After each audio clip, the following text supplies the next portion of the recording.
Welcome once again to We the People, a new birth of freedom. Thank you so much for stopping by.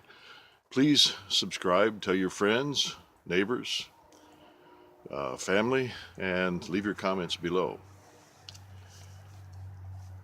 We're starting to go into the Constitution now, but we will continue to refer back to the Declaration of Independence because those documents and the content, the text and the content and context are inseparable.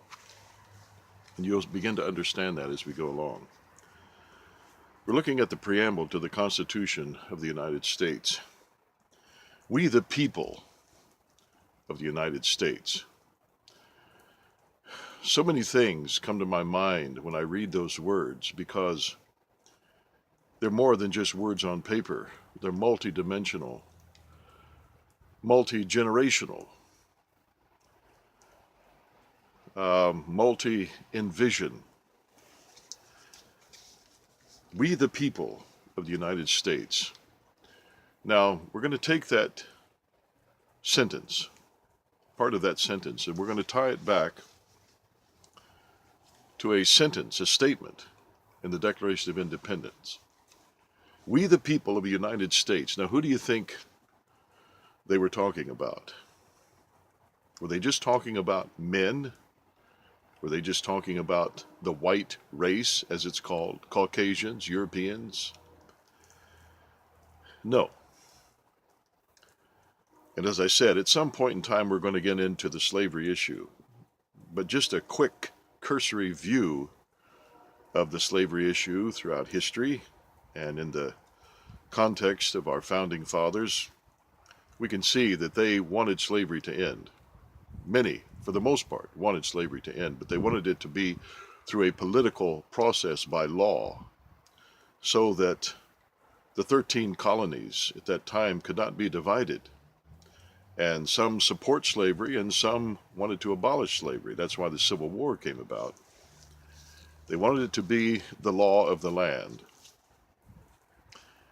And they also understood that the African Americans, the black race, was behind in many ways in comparison to the Europeans who had access to much education and a better quality of life. And Thomas Jefferson knew that. In fact, in one of his statements, he said, given time, the black people or the African American people will be more established, given time to get education and find their own culture. They were not ignorant men. They were far more superior in intelligence and insight and perception and wisdom than many of our politicians today. But the bottom line was they wanted to establish a constitution that was able to free people on all levels according to the laws of nature and nature's God.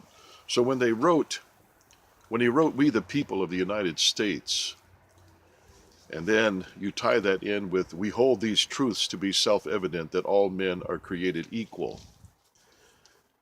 The people of the United States are all created equal. It's self-evident.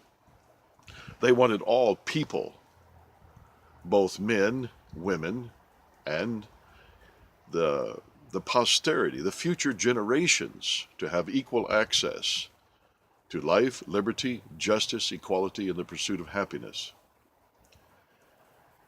We hold these truths to be self-evident that all men being gender neutral, that all men, gender neutral, men, women, children, doesn't matter what the race is, are all created equal.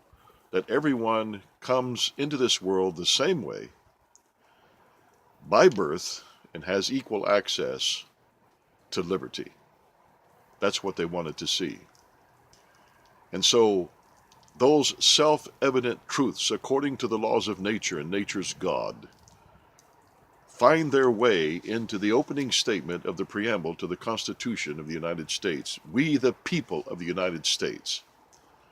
And even though women at that time were not permitted to vote, and they did not have many of the rights that they enjoy today, it still was built into the Constitution. It still was part of the laws of nature and nature's God in many, many ways.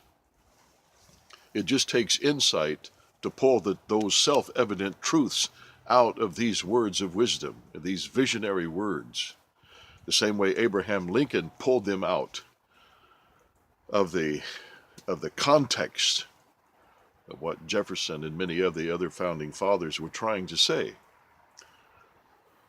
It takes someone with insight to pull the truths, these self-evident truths, out of these words. Not take the words back under tyranny and abuses and usurpations. Not take the words back under a dictator, but allow the words to continue to be cultivated and nurtured so that liberty will ring loud and clear for all people.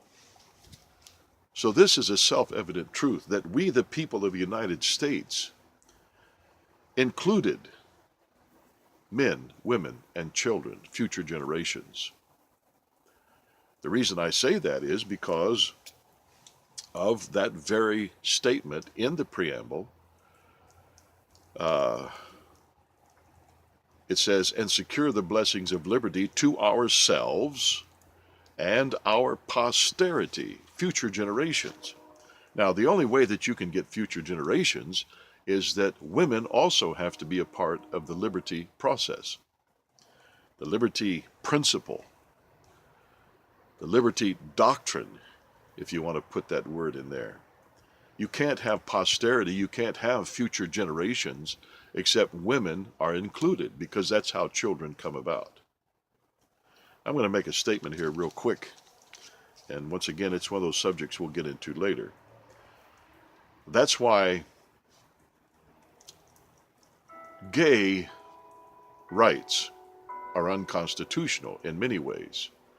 Now, there's certain things you can make constitutional, but there are certain things that are unconstitutional.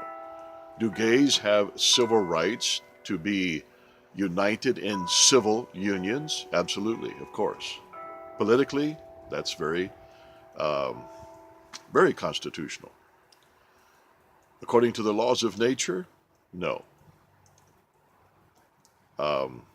Gay marriage is unconstitutional according to the laws of nature, because you can't get we the people of the United States out of gay marriages.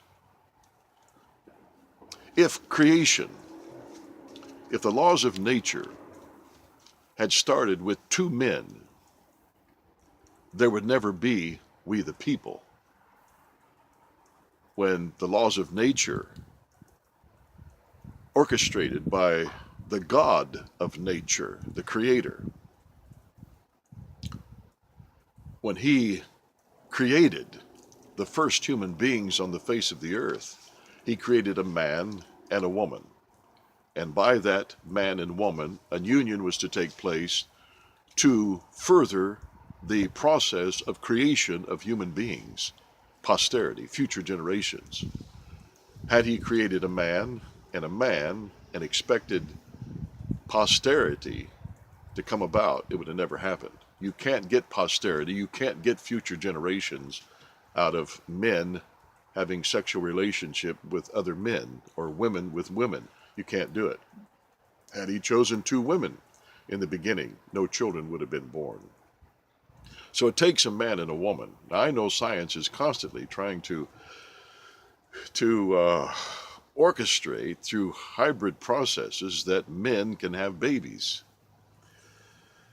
But a man is a man and a woman is a woman. And you can hybrid anything. You can come up with any kind of process to circumvent and violate the laws of nature. But all you end up doing is creating death. That's all you do, creating death, destruction, monsters. Call that naive if you want to, but all you have to do is look around us. Look what's taking place in the world today through the process of hybridization. So it took a man and a woman to cause posterity to come into manifestation. So we, the people of the United States, would have never been we, the people of the United States, had it been initiated by a man and a man or a woman and a woman.